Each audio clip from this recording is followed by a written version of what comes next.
फूटा भगवान नारायण का प्राकट, नारायण के नाभि से कमल, कमल से ब्रह्मा, ब्रह्मा के द्वारा सनक, सनंदन, सनातन और शरद कुमार का जन्म। चारों पुत्र ऋषि बन गए। क्रोध आया तो दोनों भ्रकुट के मध्य से नील वर्ण का बालक रुद्र के रूप में उत्पन्न हुआ। बोले शंकर भगवान की।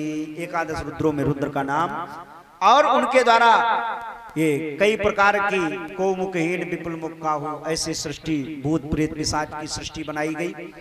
ब्रह्मा को अलम मत्सा तिरोण, ब्रह्मा को जब खाने दौड़ी तो ब्रह्मा ने कहा बेटा अलम ये रोक दो, फिर हमें ऐसी सृष्टि नहीं, जाओ यहाँ से कैलाश पर्वत निवास करो। भोलेनाथ चले गए सृष्टि लेकर। पुनः छाया से करदम, पृष्ठभाग से धर्म, और सन्मुख से धर्म, पृष्ठभाग से अधर्म, और 10 पुत्र मरीचि, इत्री, अंगिरा, पुलस्त, पुलहा, ऋतु, भृगु, वशिष्ठ, दक्ष ऐसे 10 तत्र नारद 10 बेटों को जन्म दिया। सभी तपस्या करने के लिए गए। सृष्टि अधूरी थी तो स्वयं शिव पुराण के अनुसार भगवान भोलेनाथ 1 से 2 बने, माने अर्धनारीश्वर, आदि शिव अवादि शक्ति का संचार करके ब्रह्मा को दर्शन दिया कि अगर सृष्टि चलाना चाहते हो तो शक्ति और शक्तिवान दोनों का होना आवश्यक है। तो दाएं अंग से पुरुष और वामांग से कन्या, पुरुष का नाम मनु और कन्या का नाम शत्रुपा रखा गया। दोनों के द्वारा मैथुनी सृष्टि यानी इंसानों, मानवों का जन्म हुआ। हम आपको मनुष्य अथवा मानव कहा जाता है, क्यों? बोले मनु वही जाता है समानवा, हम लोग मनु की संतान हैं। स्वयंभू मनु के द्वारा ही ये मानसिक सृष्टि, मानवीय सृष्टि प्रारंभ, जिसमें सबसे पहले 2 बेटा प्रिव्रत और तानपाद, 3 कन्याएं आकृति, देवहूति, प्रसूति का प्रारंभ। ब्रह्मा इधर कश्यप ऋषि असमय में दिति नाम की पत्नी गई जिसने गर्भ धारण किया, तो इनके द्वारा हिरणाक्ष और हिरण्यकश्यप का जन्म हुआ, जो भगवान के 2 पार्षद जय और विजय सनकादिक गणों के श्राप से बने। तो हिरणाक्ष ने पृथ्वी को ले जाकर के रसातल में ले लिया था। भगवान ब्रह्मा को छींक आई, नासिका से एक 12 भगवान शूकर का जन्म हुआ। बोले 12 भगवान की। और 12 भगवान ने उस पृथ्वी को ला करके स्थापित किया, इसी पर सृष्टि हुई।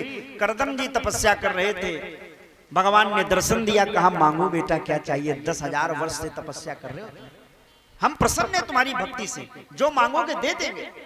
करदम जी ने कहा अगर दे सकते हो प्रभु तो एक काम करो, तथा सचा हम परिबोध कामा समान शीला गृह में धेनुम। अगर आप दे सकते हो तो हमारा विवाह हो जाए। भगवान बोले एवं मस्तु हो जाएगा, लेकिन ये बंधन मांग रहे हो बेटा, तुमने पूजन भजन किया है, भजन करने के बाद व्यक्ति स्वतंत्र हो जाता है, और विवाह करके बंधन करना चाहते हो? बोले महाराज तथा सचाहम परिवोड़ कामा, मेरा विवाह हो, लेकिन पत्नी कैसी हो? बोले समान शीला, जैसे हमारी बुद्धि ऐसी हमारी पत्नी की बुद्धि हो। और देखो रिश्ता तभी चलते हैं, मैंने कल बताया था, कौर रहीम कैसे निभे बेर को संग, वे डोले रस आपने उनके फाटे हैं। रिश्ता तब चलता है जब पति पत्नी दोनों अच्छे हैं। पति अच्छा है, पत्नी अगर गड़बड़ है तो इस रिश्ता चल नहीं पाएगा।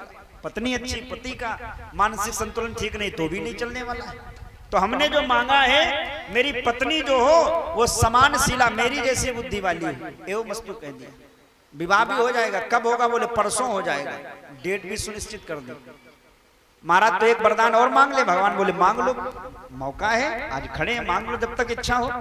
तो बोले प्रभु फिर एक काम करना, जब हमारा विवाह हो जाए तो विवाह हो जाने के बाद आप हमारे घर में क्या दान शिरोमणि कृपा निधि, सत्य कहूं सती भाव, चाहूं तुम ही समान सुत। हम आपके समान बेटा चाहते हैं। भगवान बोले हमारे समान तो हम ही हैं, तो बोले बेटा बन के आ जाना। प्रभु सन कवन दुरा, आप ही हमारे घर में बेटा बन के आना। भगवान नेव मस्तु कह दिया। और इधर नारद जी से कहा कि जाओ बेटी लेकर के जाओ, कन्या मनु की, और विवाह करवाओ जा करके। तो नारद जी बहुत अच्छे मेडिएटर हैं। मेडिएटर माने बिचवानी, मंजवानी। और एक चीज और कह दूं, लड़का लड़की का विवाह होता है और किसी के कराने पर ही होता है, तो ज्यादातर मनवानी होते, मेडिएटर बिचवानी। अब शादी लड़का लड़की को होती, घर उनका बसता, दहेज उनको मिलता, परिवार उनका चलता है, लेकिन गाली हमेशा बिचवानी को मिलती है। बोलो राधे राधे, जोर से बोलो। गाली हमेशा बिचवानी को ही मिलती।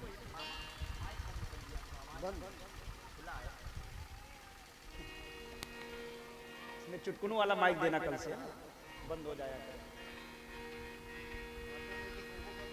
भक्तवत्सल भगवान की जय।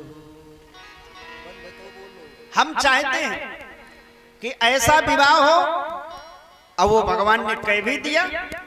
नारद जी जैसे बिचवानी व्यक्ति पहुंचे और जाकर के मनु महाराज की जो ज्येष्ठ कन्या थी देवहूति, उनके लिए कह दिया कि इनके लिए विवाह चाहते हो तो कर्दम जी के साथ कर दो। ठीक है, तो ये विवाह करने के लिए गए। अब विवाह के पहले परीक्षा ली जाती, क्यों भाई, ऐसा है कि नहीं? आज भी जब विवाह होना होता है, बहन जी 10 मिनट और बैठो, बस अभी आरती होगी, इसके बाद झांकी का आनंद लेना। बैठ लो 10 मिनट हो, बैठो, खाना खाना। या तो पीछे तो पंखा डाल दो, वाला माइक दे दिया।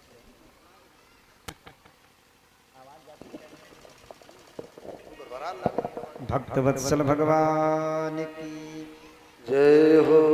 अरे रिंकू कहाँ है? रिंकू, पप्पू भैया, देखो क्या व्यवस्था है उनकी, लालू भैया की हमारे। हाँ वो बताओ, हम 10 मिनट में कथा विश्राम करें, फिर उसका आनंद हो जाए ना।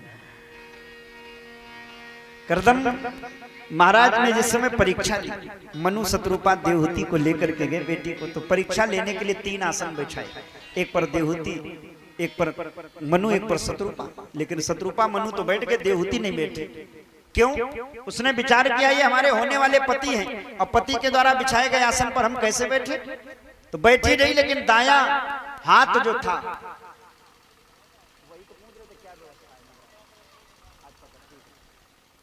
अपना दाया हाथ रख लिया, क्योंकि दाया अंग पुरुष का होता, बैठ गई जमीन में।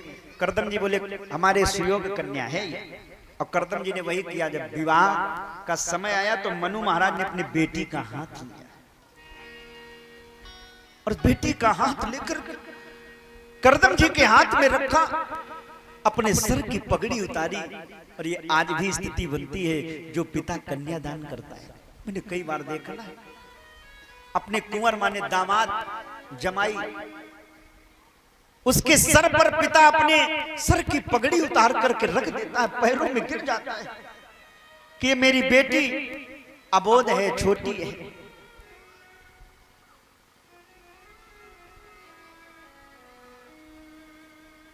बड़ी मैंने लाड़ प्यार से इसे पाला है, जय जय, मेरी कन्या बड़ी